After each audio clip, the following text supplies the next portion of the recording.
And now, you're tuned in to All Factors Considered. Here are your hosts, Derick G and AJ. What's going on, folks? Welcome back to another episode of All Factors Considered. Today, we're doing things a little bit different. Today, we handling a main event breakdown. Yeah, you heard that right. We already did the Kevin Holland versus Marvin Vettori preview show, or really, I should say, the UFC Vegas 23 preview show, because when we recorded that, it wasn't announced that Kevin Holland was actually going to step in and replace the injured Darren Till, unless we forgot it was a broken collarbone injury for Darren Till that put him out of this fight on just about a week's notice, right? But, you know, I can't break this thing down unless I got my co-host with me. AJ, man, how you living? I don't got no big question for you today, man, but I do want to talk about this event, right? Let's just get straight into it. There's no need to do no sleepers, none of that stuff today. First and foremost, man, right now, if you listen to the media members, if you just kind of like get the word on the street, right? You go talk to your homies or whatever the case may be. A lot of people are saying this is a shoo-in for Marvin Vettori. This shouldn't even be close. Marvin Vettori is just going to steamroll Kevin Holland, who was taking this fight on just about like 10 days notice, right? But I beg to differ, and I'm sure you do as well. So let's start the clock and let's get into it, man. Where do you want to start, AJ? Do you want to start talking about maybe the striking? Do you want to start with the grappling? I'll let you lead this one off. Where do you want to examine this fight first? Well, my biggest thing, I think we should start with the comments you just said, Derek, Sure. the media presence. I mean, I think that fully goes into a lack of, or I guess more so the mindset of what you've done lately for me. Yep. I mean, the X's and O's I'd love to get into, and we'll get into that in a second. But I think how in the world does anybody expect Marvin Vettori to just steamroll Kevin Holland, where in that division, man, you're up in the upper echelon, nobody's steamrolling anybody? Do you think that's actually a thing? Do you think... In what world do you see Marvin Vettori just absolutely steamrolling Trailblazer? I think it could happen, man. I think it could happen. That's why. So for me, I don't look at it as it's like 100% one way or the other. I think this is very much a pick-em fight, but the context is the thing that makes this tricky, right? The context of Kevin Holland just fought a 5-round fight. Now he has to come in and try to see what he can do on 10 days notice. He said he took a week off as he normally does after the fight too. So it's not like he went right back into the gym and he was really getting it. I think he only had one session when he actually got the fight contract or the offer for the contract, right? So there is a world where I can definitely see Marvin Vettori coming in, utilizing that wrestling that he always can keep in his back pocket, because I think what he's going to try to do is, because he's over here talking about like, oh, these other middleweights are pussies, you know what I mean? Like they're too scared to fight. Like, you know, that's what we love about him, because he's this big, incredible Hulk who's just like talk shit to anybody. He does not care. But at the same time, he might, you know, use that, and it might be a disadvantage for him because he wants to go out there and prove a point in his brawling instead of doing the Derek Brunson, right? Let's just real quick, let's take an aside really quick, AJ. I want to ask you this. So we talked about it, right? You said you already stated your disdain for Derek Brunson as a fighter. You know, you're not the biggest fan of Derek Brunson. And I said it for myself. You know, I can understand the wrestling approach or whatnot. I just don't see how you can move up the rankings by fighting and winning that way. And I mean, look, we both look dumb because guess what? He moved up like 3-4 spots after beating a dude that was like 3 spots behind him. So it doesn't even make sense. But we know that the rankings often don't make sense. At least the UFC's rankings. You want to go check out our rankings, that might make a little more sense, right? Allfactorsconsidered.com. But nonetheless, so Derek Brunson, right? He gets the win, but to us, to the fan, to the people who actually we don't really matter, but we kind of matter, right? He didn't gain any stock, right? So Marvin Vettori, does he gain any stock if he beats a dude who is way behind him in the rankings? Not way behind him, but behind him in the rankings, and if he does it in a boring approach? Let me just ask you, does he gain any stock? Should he be challenging or anywhere closer to a title shot for laying praying, you know, ×2? What do you think? I think the key right there is what you said, laying praying ×2, or even just like holding on and making a boring fight. If that's the case, man, no. Like, I mean, and I want to clear up my disdain for Derek Brunson, not necessarily Derek Brunson his style. I think I'm just a little upset. I was thinking of this in the GSP Joe Rogan podcast when GSP was talking about it. There should be no rounds. All strikes should be legal, and if you shouldn't be allowed to get up, or nobody should stand you up, because it's true. It's frustrating, man. When you got a wrestler, all they're doing is just laying on top of you, and like Derek Brunson said, humping you, or I mean, like Kevin Holland said, humping you, just laying there humping you, and you're just like, bro, get off me. It's my disdain comes from it because that's a pain in the ass, and I suck at my like getting up off the ground. So that's really the only reason. But it's just a boring fight when you're watching it. And the point was being brought up about how like golf is a boring sport, baseball is a boring sport. We watch these sports for hours, but we can't stand there for 5 minutes and watch a guy, struggle to get up and actually try hard. So it's weird, man, because from the outside viewing in, it is boring. But when you're in there, man, it's one of the most frustrating things. And with Marvin Vettori, he was talking about how he's going to get back to his basics and not do what Derek Brunson did. He is going to steamroll Kevin Holland, but he's not going to do what everyone thinks he's going to do. He's going to stick to who he is. And I was watching his fights, and that is that ground game. He's going to take you down and beat you up. And that's one of the more exciting things about Marvin Vettori is he's not just going to lay there and like try to go for a submission and break your arm or something. You know, he's not just going to lay there and hump you like Derek Brunson. He's actually going to go there and try to Habib you and put a hole in your face, which that right there, that aspect of his wrestling, you were talking about it before, Marvin Vettori's wrestling is what excites me most, because he's like you said, a big old school marauder, and he's going to put you down and hurt you while you're on the ground. And that's what's exciting. If he can finish it like that, then I think he'll gain some big stock in the eyes of the media and the UFC and whatnot. Well, that's what I'm saying, right? It's that incredible hook. It's that, you know what I mean? Kind of, and obviously he can't be the Hulk because that's already Jan Kutalaba. That's already his role, right? But he does that is when he gets you in the ground and pound, he's looking to punch a hole through your face. Like he's looking to punch through you. Like he really wants to hurt you and injure you. And that's kind of the whole entire mindset that the flag that Kevin Holland caught initially, right? Is they said, okay, you were over there playing and joking around with Derek Brunson. So they say. I don't think he necessarily was. I think he was in there fighting. But with the media conscrews, here's the thing. Before I hit this, I just need to give this context, right? If you listen to a Kevin Holland interview, you could act like he's joking. You can interpret it as if he's joking, but I think he's serious. He's like, yeah, dude, I'm not trying to fight these 5-round fights, man. I just want to get in there, and if I could fight every week, that would be ideal. You know what I mean? I love to fight. I'm a trailblazer. Call Big Mouth, whatever. I'll do whatever the company asks of me. The company didn't have anyone else to come and step in, so what did they do? All right, Trailblazer, you back? All right, I guess I'm back. Let's fight. You know what I mean? He's a little more stoic this time, a little more serious. He said that the people, they asked for Big Mouth until they got it, and I lost, and now they didn't want it anymore. So, go ahead, call back on Trailblazer because we're going to make it happen. So just to put that out there, it's not like Kevin Holland is sitting here saying like, yeah, man, I'm this super uber focused dude and I'm looking for, the championship. He's telling you what he's willing to do. But people, I think, are placing their expectations on him and then are upset when he doesn't meet those expectations. But nonetheless, right? So they did say that when Kevin Holland was playing around with Derek Brunson, not taking him serious, that he wouldn't be able to do that against an opponent like Marvin Vettori, because Vettori will literally inflict serious permanent damage on you, long lasting, like, you know what I mean? You might have a serious case of CTE after fighting, Marvin Vettori, and it's totally possible, right? But nonetheless, man, the point is such, right? I think Kevin Holland understands what he's doing. I think that to take such a limited amount of damage from Derek Brunson, even though Derek Brunson was on top of him for the majority of the fight, goes to show that he's intelligently defending himself in all of those things, right? So I think Kevin Holland still has a good chance to win this fight or make it very competitive, but let's talk about it. Let's start breaking this thing down, man. And the first thing I want to talk about is just the peripherals of this fight, right? So we're going to look at a Kevin Holland, who is 21-6 in MMA, right? 8-3 in the UFC. Marvin Vettori, 16-4-1 in MMA, 6-2-1 in the UFC. That is understood. Now, both 4-1 in their last 5. And if you look at the losses that both of them have taken, one is a little bit better looking than the other, right? So Marvin Vettori, his last loss is to the champ, man, to Stylebender. And it was a competitive fight. But I don't think it's as close as everybody was making it out to be, right? When it was a split decision, I was like, I guess, yeah, it was a split. But I think we understood. Israel Adesanya kind of ran away with that one, you know what I mean? Outside of the takedowns, right? Because Marvin Vettori, that's how he could win the fight, is he could lay and prey on your ass. But he's vowing that he doesn't want to do that, right? So let me ask you this, AJ. Marvin Vettori, when you think of him, are you thinking of this, because he's this big, hulking, mechanical dude, right? You're probably thinking of him as like he's this big knockout artist, but as you alluded to already, he wants to get you on the ground and submit you or ground and pound you, right? Why do you think that us as fans have this misconception of who Marvin Vettori is? Do you think it's because of how much he talks, or do you think it's because most people actually don't watch Marvin Vettori fight, so they don't understand what they're dealing with? I think it's exactly that second part, Derek. Most people don't even watch Marvin Vettori fights. They just see him. They see the big muscles. They see the tats. They see in his last fight, or not his last fight, against it was the one right before the Joker, where he knocked him out. And he's just like, just yelling like a madman. They see that highlight and they think this dude, the muscles, is just a savage.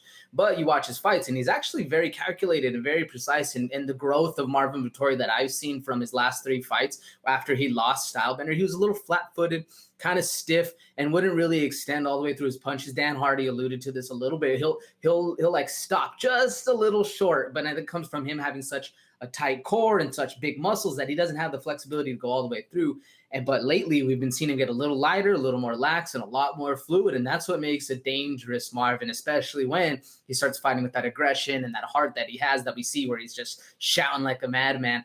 But really, I think most people just don't watch him. Most people don't actually see him. They just see the book for the cover and take it as is for face value. What do you think?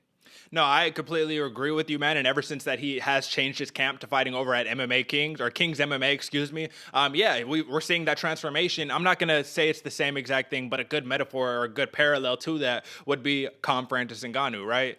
Big herky-jerky Francis, you know what I mean? He might not get knocked out, but he might not win the fight. Now, a calm Francis who, like, I even joked about it. I was like, you're not going to see Francis come out and, throw straight punches and do that. And that's exactly what he did. And that's what's crazy. So I agree. Marvin Vettori, he has shown improvements in his last couple of fights. I mean, let's look at it, right? So he beats the Joker, unanimous decision, Jack Hermanson. That's a 5-round fight. So we also got to take that into account. You know what I mean? He just came off of a 5-round fight and showed that he has that gas tank to actually go through. It doesn't look good. He has this perpetual state of just looking exhausted the entire fight. I don't know what it is. Like, he hangs his mouth open. He's like, you know what I'm saying, folks? You can't, I mean, if you're listening, you can't see it, but it was a poor representation of what, Vettori looks like. Nonetheless, what stood out to me is this, man. If you go back to his fight against Andrew Sanchez, right? So this is the 2 fights after the Israel Adesanya fight. Andrew Sanchez is a savage. This dude is a great striker and a good wrestler, man. He's got very, very solid wrestling. Now, this is what I saw, AJ. I saw a Marvin Vettori who got baited into brawls multiple times in that fight. I saw there was one point literally where I think Andrew Sanchez looked at him and fucking double flipped him off. Like, yeah, fuck you, man. You know what I mean? And got Vettori all riled up to where he started engaging and throwing these big 4 or 5 punch combinations. And that is a recipe for disaster, if you ask me, because you do that against Kevin Holland, man, and Kevin Holland has an 81-inch reach in comparison to Marvin Vettori's 74-inch reach, man. That's 7 inches of arm just poking you at the end of his punches.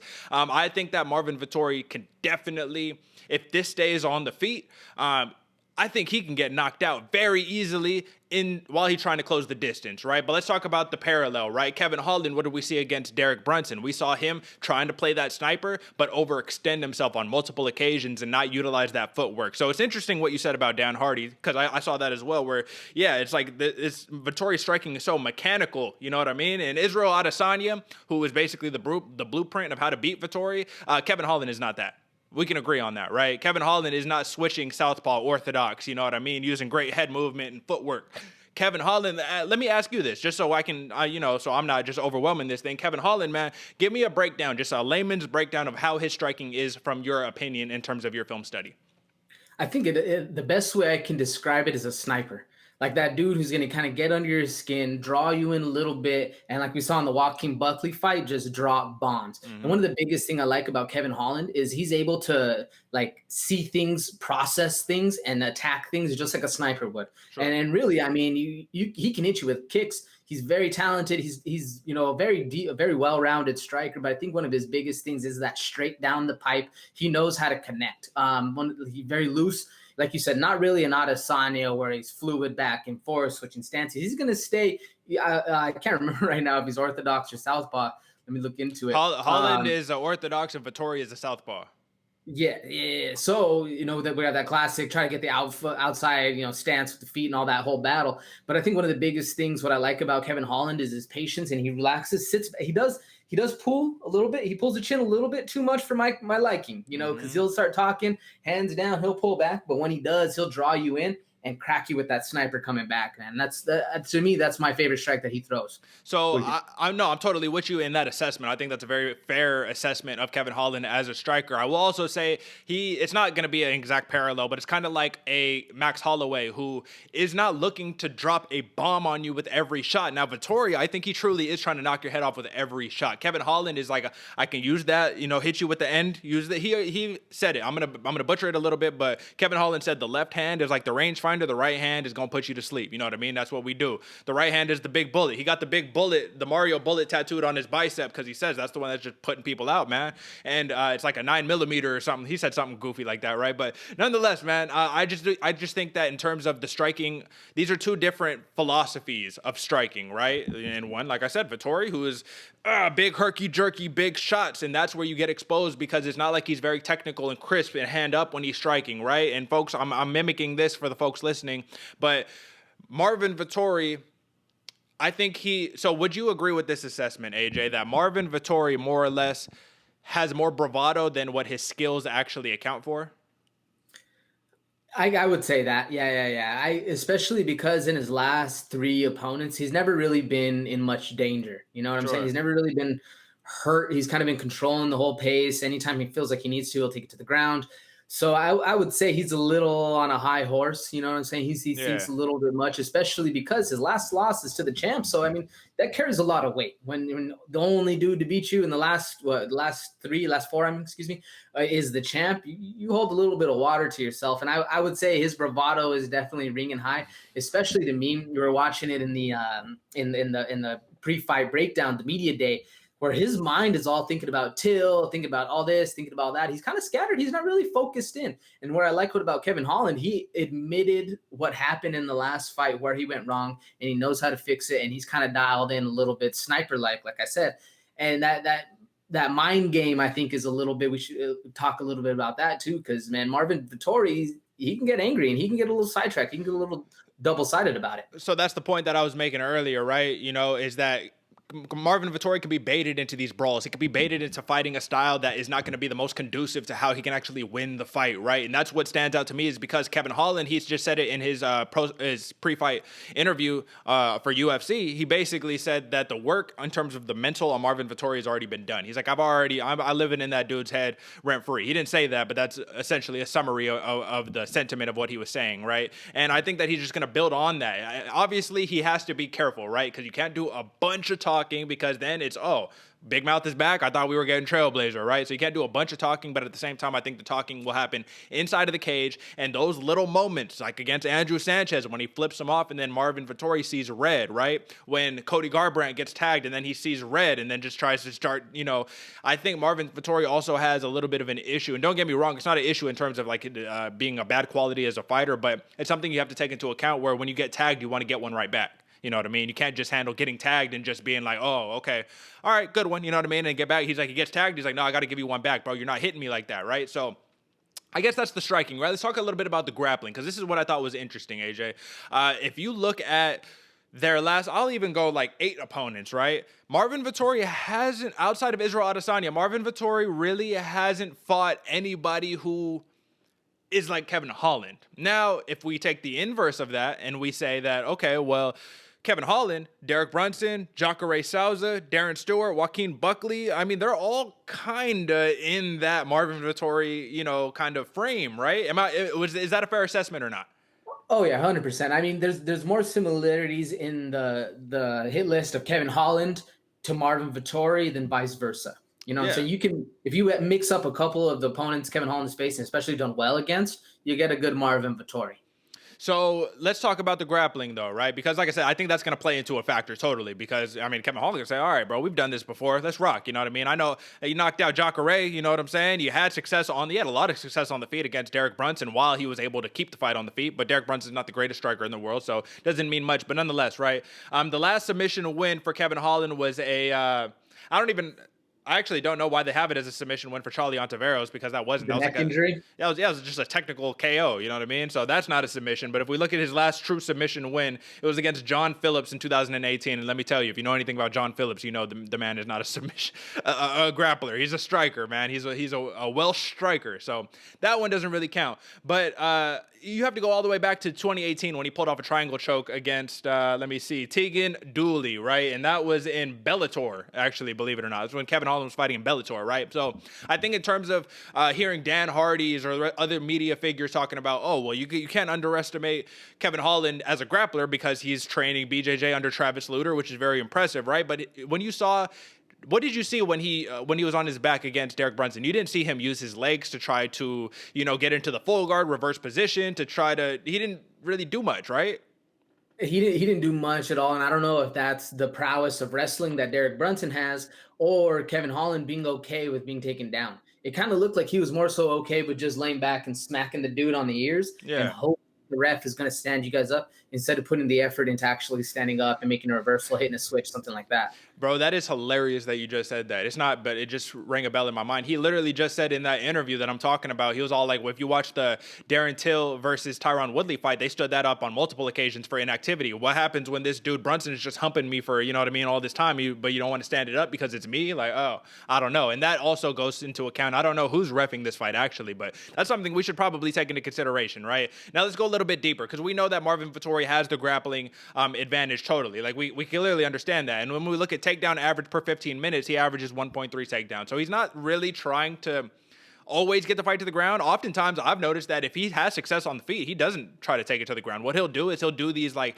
he'll shoot, get into that little clinch, and then immediately just kind of push you away and get back to the stand-up when he feels comfortable. But that's the thing. Derek Brunson kind of did the same thing until he got rocked by Holland. It was like, no, we're taking this fight to the ground. So that's the thing that in the back of my mind for all of this, every time I get a good argument for why Kevin Holland should win this fight, I always think, well, Vettori has the wrestling in the back pocket. Like, the wrestling is always going to be there no matter what, when he feels in danger, right? Now let's look at takedown accuracy. 45% for Vettori, 42% for Kevin Holland. I think we can be fairly certain here that Kevin Holland is not going to be shooting takedowns in this fight. And then we look at takedown defense. Kevin Holland has a 52% takedown defense. So he's going to need to stay on his feet somehow, some way. But Marvin Vettori, he only averages less than one submission per fight, right? So it's like when we're talking about that type of stuff, it's like, all right, man, do you anticipate this going to the ground? Let me just ask you, if you had to make a bet right now, how many takedown attempts do you think Marvin Vettori is going to be, shooting for? Or do you think he's going to try to prove a point? That's the thing we need to figure out before we continue talking about this, because it could take two drastically different approaches. I think you're 100% correct there. It could go either one of two ways, where they're standing and banging and playing that game of tag. Like you nailed it perfect. It's literally you hit me, I hit you, you hit me, I hit you. That's what Marvin Vettori doesn't mind doing, because he knows he's going to crack you hard one time and you're not going to be able to hit him just as hard. But really, if I had to guess, I think it's only going to go down. Marvin Vettori is only going to take him down when he gets hurt. He sees an opening, he's going to shoot for it. He's not gonna just stand there and keep getting tagged on the feet and not give something back to Kevin Holland. Now, if I had to say on average for each round, I'd probably say maybe under 3 takedowns. He's gonna shoot for 3, maybe a round, kind of keep it interesting. Because I think the one way to beat Kevin Holland is not let him get comfortable on the feet, not let him stand there and start talking some shit, keep popping you at distance, keep hitting you with shots. We noted just right before we started talking that Marvin Vettori does have longer legs, but I don't see Marvin utilizing that much. I don't see him hitting him with a big, left kick or anything super crazy like that. I see him a lot more working towards the ground game. And if it does end up where Marvin Vettori feels comfortable, I see him just staying, just hanging on the feet, kicking back, proving a point. But once he gets in danger, then the takedown. Like you said, it's in the back pocket. That wrestling comes into the back pocket, and it's kind of that's what it's been. We've seen it proven, since 1993, man. Wrestling is kind of the king, and you need to have it because it always ends up on the ground. What do you think? It's tough, man, and I keep going back and forth on it because, like I said, it's like, are you gonna do what you're talking about, or are you going to? When you're in the cage, it's just a different experience, And we're gonna talk about Eddie Alvarez in a second, but he says, "You put me in this cage, man. I'm just trying to survive." He's like, "You're literally locking me in a steel cage. There's a referee in here, man. He's supposed to be handling things. I'm just trying to survive. I'll do whatever I need to do, right?" So it might play out a little bit different. What's important to note is that neither fighter have ever been knocked out, so I do think there is going to be a lot of confidence on the feet. You know what I mean? You say, "I've never been stopped yet. I fought bigger, badder dudes than you, right?" Both fighters could say that respectively about each other. Kevin Holland's be like, "Bro, I just fought Jacare. I'm supposed to be scared of you, And Vettori could be like, "Oh, dude, I fought the Joker. I fought Carl Roberson. I fought very impressive, and nobody really talks about it, but he had a draw with Amari Akhmadov, man. That's a scary man to be in front of, to have standing in front of you. And then you want to go even further down the list, you know what I'm saying? He has or I guess not necessarily further down the list, but like I said, Andrew Sanchez, all that stuff. Anyways, the point is this, right?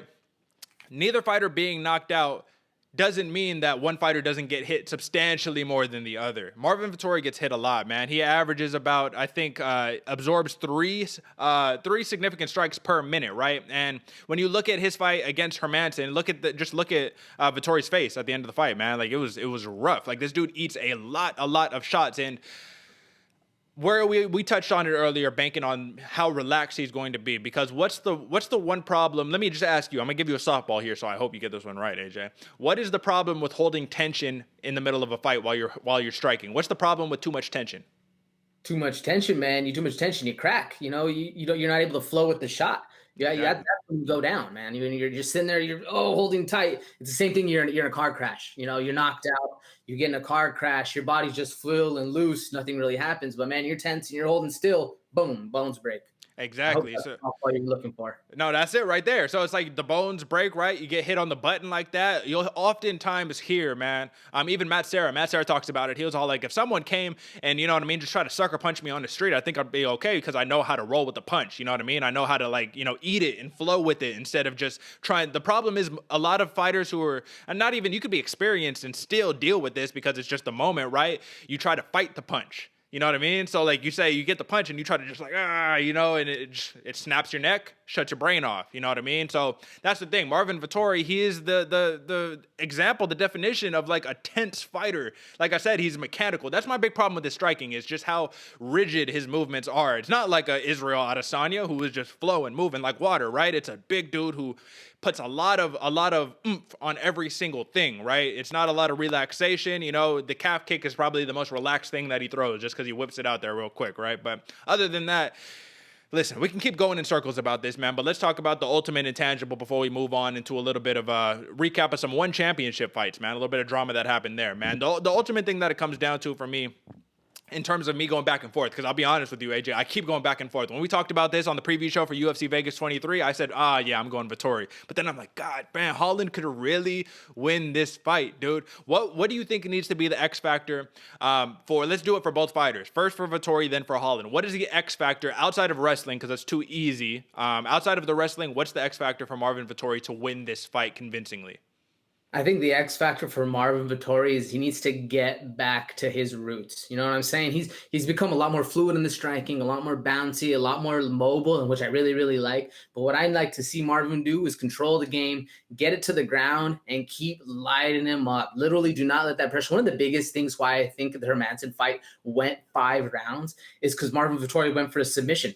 You saw the neck. He tried to go for it. He tried a little front headlock. Didn't work. Obviously, you know, Jack Hermansson kept rolling, kept switching it up, and it was extended the fight. But if Marvin Vettori would have done what he did to Roberson, where he just literally kept it on him, that I think right there is the X factor, man. He's got to keep that foot to the gas because he does have a gas tank. He might be this big marauder, you know, all these muscles that we talk about, but he has a really good gas tank.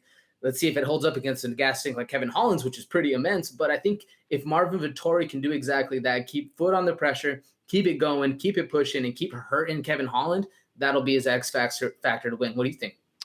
So my X factor for Marvin Vettori to win this fight is going to be a little counterintuitive if you've just been listening to everything I've been saying, because it's going to involve a takedown. A takedown is going to be necessary, but this is the thing. This is my the scariest, worst case scenario if I'm a Kevin Holland fan and I'm saying I hope Kevin Holland wins this fight, is if Marvin Vettori shoots for a single, shoots for a double, catches Holland throwing a big extended punch, grabs him, puts him on his back, and smashes a hole through his face. This is the scariest situation for me in all honesty, just because I think it could happen. I think the odds of it happening are so incredibly high because Kevin Holland, when he was, like I said, he was intelligently defending himself against Derek Brunson, but Derek Brunson was, I'll drop an elbow, I'll throw a little punch. Marvin Vettori's like, I will blow my entire gas tank to smash a hole through your face once I have you there. And so the difference between Derek Brunson and Marvin Vettori, I think Marvin Vettori, I don't know if he's been at welter or at middleweight his entire career. And I actually don't have it in front of me, unfortunately. But he's a big middleweight, man. He's big. Kevin Holland is not even a middleweight, man. Kevin Holland he's like, dude, I'll go to 170. I don't care. I'll weigh in at 183. Like, that's the biggest thing, the weight, just how big this dude is. And if we're talking about grappling, unfortunately, it matters, dude. Size matters. That's why when you go to a wrestling competition, they have you fighting, or wrestling, I suppose, they have you wrestling by certain weights. You know what I mean? They're not going to have a 135er wrestle a 150-pound dude, or even a 135er versus a 140-pound dude, just because those 5 pounds are so immense in wrestling, right? And when that's your foundation, which is Marvin Vettori, that's not necessarily his foundation, right? He's more of a jiu-jitsu player than he is a wrestler. But Kevin Holland, he's got a little jiu-jitsu, but he's a blue belt, so it doesn't really count. I don't know, man. I don't know. Marvin Vettori, here's the one thing to note, man.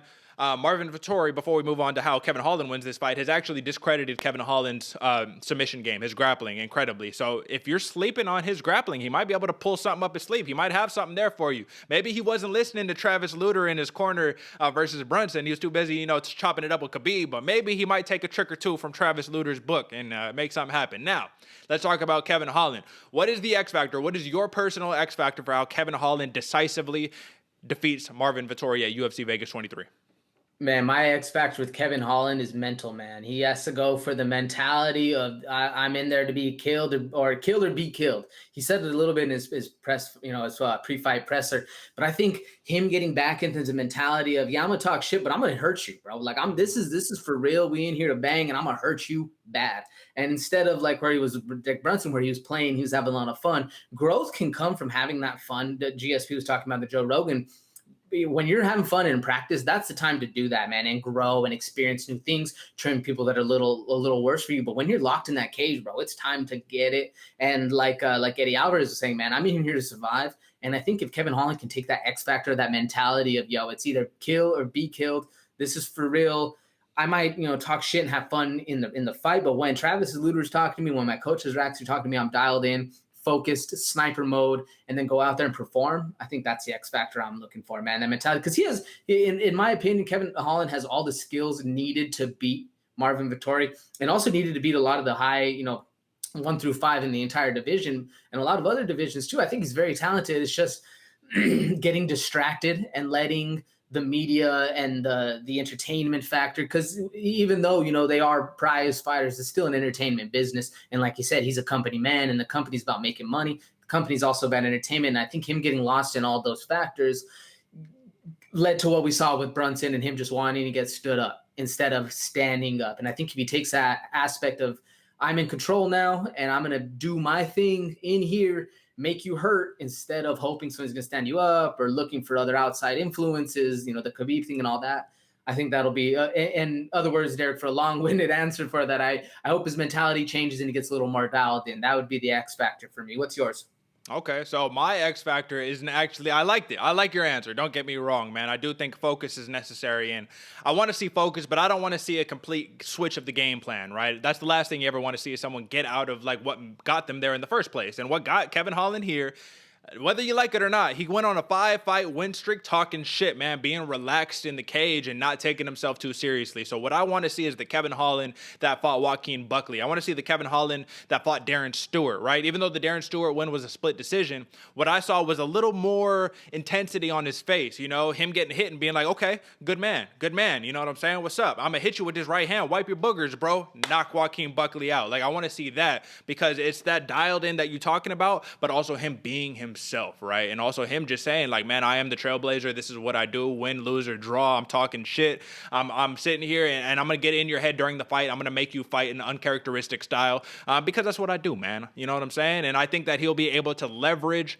the length and the frame to his advantage, because we already saw it, man. Marvin Vettori struggles when he can't necessarily find that range, when he can't close that distance. And 7 inches, bro, is a lot of inches to be closing distance. This reminds me a little bit of the not necessarily like exactly, but the Jason Jackson versus Neiman Gracie fight, right? Jason Jackson had a big advantage on the feet when he was just sitting there being like, bro, I'm like, my arms are so long, I'm hitting you from way out here. My uppercuts, even though the uppercuts, you're supposed to be really close to hit somebody with an uppercut, I can hit you way out there, just my arms are so long. And Kevin Holland, man, the right hand has been a sniper for the past year and a half or so, right? It has been before that, but it's really, he even said it himself. He was like, man, the right hand just been killing the game for me. So I just hope that maybe he can be a little less one-dimensional, because that's what you saw. You saw the 1-2, the entire fight. Just setting up 1-2, 1-2, 1-2. Okay, how about a 1-2-3? How about, you know what I'm saying? A 3-2. Like, I don't know, just switch it up just a little bit, but something you can do to just kind of like make Marvin Vettori surprise. If I'm Kevin Holland, or if I'm rooting for Kevin Holland in this fight, the X factor is, like I said, get back to your roots. Once again, I guess we're both taking the same approach for Marvin Vettori and for Holland, but get back to your Joaquin Buckley beating roots and your Darren Stewart beating roots, man, and just mix it up, man. Throw the crazy elbows, throw the unpredictability is Kevin Holland's biggest asset, right? Is because he's not this. He beat Jacare with a on the ground punch up. It's crazy, man. But I guess that's basically more or less the summary, the wrap up for Marvin Vettori versus Kevin Holland. The last thing that I want to hit before we hit this 10-minute mark, AJ, is just tell me, in your opinion, what happens with the Marvin Vettori, a convincing Marvin Vettori win, and tell me what happens with the convincing Kevin Holland win. A convincing Marvin Vettori win at 185. That's a hard one, man. Because we got Blachowicz versus I'm blanking the name. Blachowicz. Does he? He's not fighting nobody yet, is he? Yeah, well, it's Blachowicz versus who's the guy that's gonna fight him, man. It's pretty consistent. Glover. Is it Glover? Glover Teixeira. Thank you, Glover Teixeira. I think we got those two going on after that. But man, if you're not gonna give Marvin Vettori somebody in the top 5, that's a damn disgrace. He's been fighting for a long time, and I think he easily jumps up, fights somebody top 5. He has to. And Kevin Holland, man, I think with a big win for him personally, I'm hoping he goes down to 170. I think he can do damn well at 170 and make a tear, go on an absolute tear. And I think hopefully if he gets a win, he won't stick around too much. Personally, I would like to see him drop down, just cut a little bit more weight. Because, man, when you're fighting with dudes who are outweighing you in wrestling, that's hard, man. It's hard. It's the hardest thing. So, what do you think? Well, just clarify for me. Why'd you bring up Jan Blachowicz again? Just because I don't think he deserves a title shot. I don't think he's going to get a title shot. But that's at 205. We're talking about shit. Yeah. My bad. I'm sorry. No, it's all good. The 185 is Izzy. Yeah. Izzy. My bad. No, it's all good. And again, I don't think he deserves an Izzy fight either. And I don't really know who in the top 5 does deserve a title shot, but I think Marvin Vettori gets 1 through 5. It's hard to say. I think Robert Whittaker obviously deserves a title shot, right? You know what I mean? And Whittaker is fighting Gastelum next, right? So Whittaker, I have the rankings in front of me right now. So Whittaker is at number 1 at 185. Gastelum's at number 8. Paulo Costa doesn't have a fight right now. Cannonier doesn't have a fight. Brunson doesn't have a fight. Till's injured. And then that's Vettori at 6, right? So I think with the win, personally, even though Kevin Holland is at 10, so it's like, why should you be moving up? I think nothing should happen. I think you should keep your spot. It's basically this is like, I told you about this idea real quick, and then we'll move on to the next one. But I told you this, AJ, shouldn't there be this system where you could say, hey, man, I want to challenge you for your 6th spot. I'm number 10. I'm not ranked, whatever. I want to challenge you for that, and you got to beat me to keep that spot. Obviously, people are not going to take those fights. You're like, there's no incentive for me. What happens? This is a big risk situation. But I think we should have that, right? I'm coming for your 6. What are you going to do about it? And I think that's the situation here with Marvin Vettori. Now, nonetheless, with Kevin Holland, I think the best case situation, Uriah Hall has a fight with Chris Weidman, so that's 9 versus 11. I think Uriah Hall versus Kevin Holland would be a hell of a contest, man, being if they both win that fight. I'd like to see him stick around at 185 just to see what he can do. You could always drop down back to 170, you know what I mean? But let's just see what he can do at 185, man, because let's say, who's to say he can't sit there and, you know what I mean, ultimately one day get a shot against a Whittaker or against a Adesanya. Dude's so young, man. He fast-tracked his way up this ranking so fast. But I guess finally, before we move, AJ, just give me your pick. And how? Man, so there's a couple. You said it before, man. I easily think Marvin Vettori could take Kevin Holland down, put a hole in his face, and easily control the fight on the ground. But me personally, I'm going Kevin Holland KO round 2. I think he's going to get in Vettori's head, and he's going to hit him with that sniper early in the game. Who you got? I hear you, man. And I've gone so back and forth about this, man. I might even keep going back and forth because the fight's not till Saturday. But I'm going to have to do this, man. Listen, I believe in the prospect. I believe in the talent of the Trailblazer, man. Big Mouth, I believe in him too. But I really believe in Trailblazer. And 7 inches is just too many inches for me in terms of a reach disadvantage. So I can see a Kevin Holland either a unanimous decision win, keeping him at bay with that jab the entire time. But if I have to go on record, if I have to go on wax, I'm saying Kevin Holland, give me a knockout round 4. I think Vettori is very durable, man. I think you're gonna have to wear him down if you want to knock him out. The man has never been knocked out before, and he's fought much scarier, much bigger dudes than Kevin Holland, man. So it'll be interesting to see. But that's what we got for you, folks, in terms of the main event breakdown for UFC Vegas 23. But we're not done. We still got about 8 minutes left on the clock. And with those 8 minutes, AJ, I just want to recap. First and foremost, historic, monumental, maybe not monumental, but a historic day just happened. On Wednesday, right? One on TNT, number one championship, supposedly got 1 billion fans all over the world or whatever the case may be, right? Listen, man, their main card probably did not go as planned because their two biggest names, right, in terms of American names that they have acquired from the UFC to go over to one championship to really bolster the roster, suffered very, very disappointing losses. One's much more disappointing than the other, but I want to start off with the less disappointing one, which is Eddie Alvarez, man, comes out and he fights this individual named Iuri Lapicus. And Iuri Lapicus actually just came off of a loss to the champion right before that fight, right? So Iuri Lapicus' last fight was against the champion. He loses that. Now he fights Eddie Alvarez. Eddie Alvarez, they meet up in the middle. They're doing their thing. Eddie Alvarez takes him down, secures the leg, kind of like some Dagestani wrestling style, man. He had him clinched up, or however he had him wrapped up, whatever the case, right? And what does he do? He puts his head kind of on Lapicus' shoulder and just starts throwing bombs right over the top. Not really even bombs, just kind of little like rabbit punches a little bit, right? But what does Lapicus do? Lapicus unintelligently defends himself. And this is the context, folks, for those who are privy on the situation, right? You must intelligently defend yourself to maintain in a fight. Lapicus, instead of trying to get out of the way or whatever, he simply moves his head. I don't want to get off the mic, but he just moves his head to the side, like that. And the punches are coming back here. So Eddie Alvarez is like, dude, as long as I'm hitting him somewhere near the ear, it should be fine. You know what I mean? And the referee, it happened so quickly. That's the thing too. It happened so quickly. The referee says, hey, back of the head. And you could literally see Eddie Alvarez say, oh, my fault. And then he like moves Lapicus down and then starts hammer fisting him in the face. But at that point, Lapicus was already he was too dazed. He couldn't continue. I guess that's the ultimate point. So me thinking, I'm sitting here saying, okay, this could be a no contest, right? Because he couldn't continue, and the referee didn't really give him a stern enough warning. He just kind of jumped to a decision too quickly. But ultimately, what the final decision was is soccer style in one championship is how they do it. They gave Eddie Alvarez a red card, and that means he's disqualified from the contest. So Eddie Alvarez loses via disqualification round 1 in a fight where he absolutely starched his opponent and should have won for a first round TKO, right?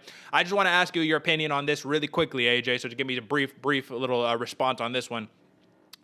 Do you think that the referee should have given Eddie Alvarez a disqualification? Do you think intent matters when you're talking about these disqualifications? We keep going back and forth. Aljamain Sterling versus Piotr Jan, Eric Anders versus Darren Stewart. Why is Eric Anders, his was unintentional, but Jan's was intentional? But this one, for Eddie Alvarez, was unintentional, but he still gets DQ'd. So just give me your thoughts on that. It's so almost hard to conceptualize because my thoughts on it are what the fuck, like all the stuff you just said with Peter Yan, Aljamain Sterling, Eric Anders, all these situations are different, even though they're all kind of the same. Yeah. Like the thing that got to me about the Eddie Alvarez situation, sure, Eddie Alvarez hit him in the back of the head probably like 5 to 6 times. But they were fast little rabbit punches, and you heard the ref say, back the ear, and he stopped, and then he started hitting him from a different angle. So the intent wasn't there. And then you even heard about Eddie Alvarez in the back saying, like, yo, man, I've been on that stretcher. My intent wasn't to hit him in the back of the head. Like, once I heard it, I stopped. That's the thing. But you don't stop until the ref stops you, and you saw Eddie Alvarez audibly and both visually see it and change. So I think that intent right there it shows that he didn't mean it. You know what I'm saying? Even though those punches were fast and he hit him a good, it's like I said, 6 times. So it's hard to see, but man, I think what it comes down to me is Lapicus literally turned his head, and that right there, man, you are getting punched in the side of the head. You know which side they're coming from. The fence is on your right hand side. You turn towards the fence and let a guy punch you in the back of the head like that.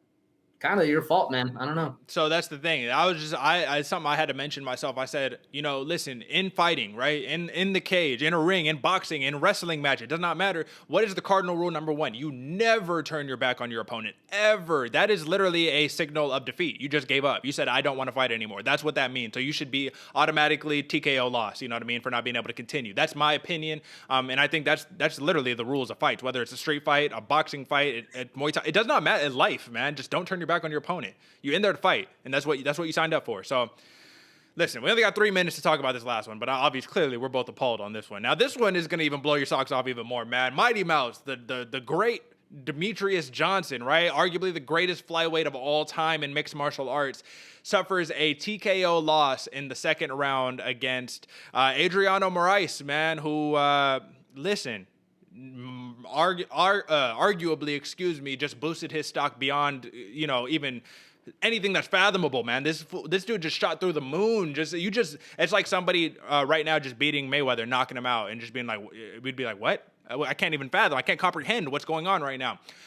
Here's the big story, man. Demetrious Johnson, I thought that he had a very firm grasp on the fight. I think the biggest thing is that Moraes was way taller, had way longer reaches, way bigger fighter in general. But I thought Demetrious Johnson was controlling the pace. He was controlling where the fight was at until he wasn't. And MMA, once again, that's just what it is. You win it until you're not. And he gets caught with a mean uppercut trying to close the distance, and then he eats a mean knee when he's already on the ground, which he's already advocated for. He even said it after. He even doubled down on it. He says, listen, man, yeah, I got knocked out, and I still love these rules. So, it is what it is. Just a rough day at the office. And I have to make a note, man. There's nobody who performs with more grace, right? Demetrious Johnson is the most graceful fighter I've ever seen in MMA, and all of my watching in MMA, because he wins with grace. He wins like a champion. He loses like a champion, man. He was dapping up homeboy, like, bro, that was a good job, man. Like, right on, good for you, homie. Congrats, And I think that he's so detached from MMA. I think he's been at the top of the heap for so long in mixed martial arts that at this point, literally, he's just like, listen, man, this is just what I do. This is literally just my occupation. You view me as this great fighter. I view this is just my day job. I like to play video games a lot better than I like to fight. Trust me, you know what I mean? So just give me some thoughts on the loss, but give me really what I want your thoughts are. What I want your thoughts on are, is it groundbreaking right now? Did we just witness something crazy, like a crack in our perception, in our consciousness that just said, whoa, there are great fighters all over the world. You don't have to be in the UFC to be the best of the best, man. This dude just beat arguably the greatest flyweight of all time. Now the context, and I'm gonna let you wrap it up from here, but the context is that this dude has been watching Demetrious Johnson fight since he was a kid. A lot of time to study, a lot of film study on that. So just give me some thoughts. You can go over the clock too. I mean, first off, the loss is absolutely incredible. And I think you said it best, man. DJ fights with grace. Win, loss, he's a champion either way. But I think one of the best things he threw a little shade on the tweet. He said, yeah, I got hit with that knee. It should 100% be legal. Like, I'm glad it is legal, and I could still fight afterwards. So, throwing a little shade to Aljo that you're rolling around, throwing a little shade to Iuri from before, rolling around, playing the soccer bit. I think I like that a little bit from DJ. He showed, this is a fight game. That be besides the point, man. Groundbreaking. Yeah, I mean, it's almost like you said Floyd Mayweather was kind of thing, but I was thinking like this is almost like somebody beating MJ, in a one-on-one. And sure, the ages might be, it's kind of somewhere in the middle of how old MJ is versus how old Floyd is. Kind of DJ's in the middle because he's been around for so long. You alluded to that Moraes has been watching him fight since he's a kid. We've all been watching DJ fight since he's a kid, man. So there's a lot of fight breakdown, but still the fact that you can take out a GOAT and still be like beating Anderson Silva. Anderson Silva can piece up 99.9% of the anyone in the entire world. Same thing with DJ. Nonetheless, that this dude's like 2 feet shorter than you and can easily beat up anyone. So yeah, groundbreaking. I'd say almost to the point of where it's like, man, is this? Are we putting him on too high of a pedestal? But he is one of the GOATs. So man, I would say groundbreaking overall. Yeah, no, I'm with you. And folks, we're basically out of time, but I just want to give this last final concluding thought, man. And just on this, man, I just think that for Americans, right, for us who sit here at home and who aren't into MMA like we are, we're obviously hardcore deep into this, and most people aren't. Just like I'm not hardcore deep on baseball, you know what I mean? Some people be like, bro, this, all these crazy stats and whatnot. I'll be like, all right, dude, hit the ball, right on, cool, you know what I'm saying? But with this, it's just like saying, okay, it's like the equivalent of saying, damn, did you know that there's real killers in baseball in like Japan? I'd be like, no, I had no idea. But there are, you know what I mean? And just like out here, it's like, dude, there's real killers out there in Asia. Now, one championship is a little weird, and I did want to note that I think their plan was for scoring the fight. They weren't going to score it round by round. It was just overall for the fight. So it's like, all right, man, how with these records? I don't know. This ain't really unified. We need a unified rule set.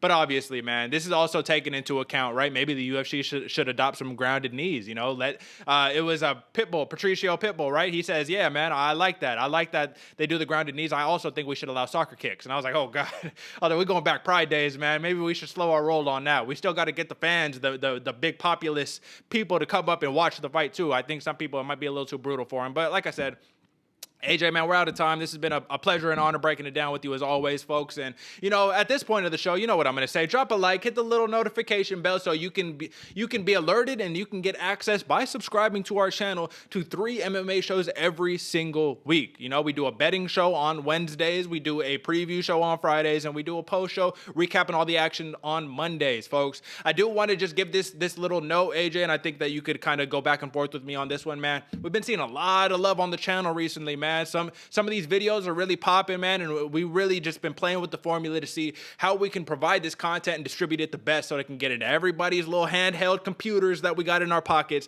and so you could get some real educated, informed opinions on you know what I mean, on the fights and whatnot. You got anything to add to that, man? I know we already did our little fan shout out, you know, last week or the week before or something like that, man, but just seeing the trajectory of the growth of the videos and whatnot over the past couple of weeks, man, just give me some thoughts real quick. Yeah, man. Like I said last week, it's absolutely mind blowing. Going on and seeing stuff even before I promoted, like it's crazy to see, man. We absolutely love it. Leave a like; it helps out so much. Make sure even comment, even if you hate, leave a comment. Don't matter, man. We love it so much. We appreciate it. Let us know how we can help get the most information. You and how you guys like seeing it, what you like seeing. It helps us a lot, man. We love doing it. So thank you again. Exactly. So ultimately, what this finally concludes down to is, folks, is we want to start getting some fan interaction in here soon. You don't even got to call it fan interaction. Just people who support the show, people who tune in occasionally, tune in for 30 seconds. If you want to, you have a question, you want us to answer it, drop it down in the comment section. Hit us up on Instagram, right? You know, that's all that'll be in the show notes below. But hit me with a DM. Hey, man, how about you guys cover this? Or I got this question about this. Hit AJ, man. We hit here on Instagram here and there, man. I try not to live my whole life on social media. But listen, man, that's it. Until next time, folks. Peace.